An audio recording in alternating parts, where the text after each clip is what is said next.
మహానటి సావిత్రి తన కథను తానే తీయించుకున్నారా?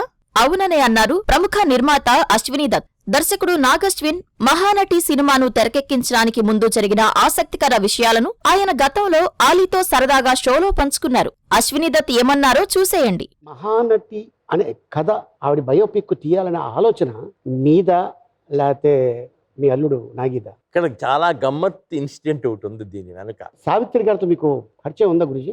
నేను ఒకసారి దాసరి నారాయణరావు గారు షూటింగ్ జరుగుతుంది గోరింటాక్. అవును. ఆ సెట్లో ఆవిడ ఉన్నారంటే పక్క ఫ్లోర్ నాది ఏదో షూటింగ్ వెళ్ళి లోపలికి వెళ్ళాను. నారాయణరావు పరిచయం చేశారు, భాస్కర్ పెట్టి వచ్చాను. అదొకటే చూశాను అంతే. మద్రాసులో అంతే. నేను విజయవాడలో ఉన్నప్పుడు ఏదో ఒకటి రెండు ఫంక్షన్స్లో చూశాను. రామారావు గారితో పాటు కలిసి వచ్చారు ఆవిడ దూరంగా నుంచి. ఓకే. అంతే తప్ప సావిత్రి గారి గురించి మనకి ఇండస్ట్రీలో ప్రతి ఒక్కరికి తెలుసు ఆవిడ గొప్పతనం, ఆవిడ మహానటి. Yes. అందులో మన విజయవాడ పక్క నుంచి వెళ్ళింది అని మనం చదువుకునేటప్పుడు ఆయన చెప్తుంటే పులకరిస్తుంది.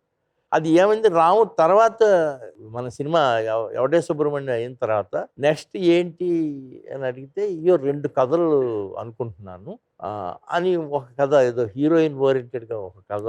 పాతాళ భైరవి లాంటి సినిమాలు చూసినప్పుడు నాకేదో పాత సావిత్రి గారు వాళ్ళు గుర్తుకొస్తారు. ఆ తరానికి వెళ్ళినప్పుడు నాకు సావిత్రి గారు ఒక మంచి నటే. అట్లాగే దాని మీద హీరోయిన్ ఓరియంటెడ్ కథ ఏదో తీద్దాం అనుకుంటున్నాను అన్నాడు. అతని మైండ్లో సావిత్రి గారు ఉన్నారనేది నాకు అర్థమైంది.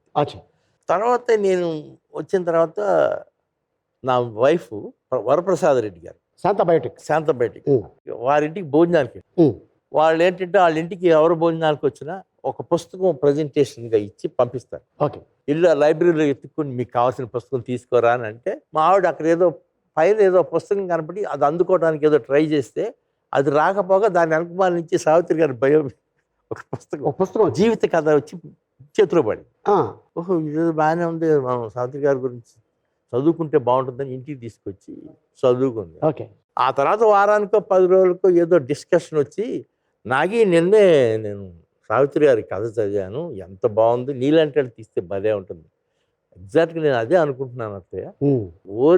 లేడీ ఓరియంటెడ్ సినిమా తీయాలనుకున్నాను, ఆవిడే నా మైండ్లోకి వచ్చింది, నేను అదే అనుకుంటున్నాను అన్నాడు.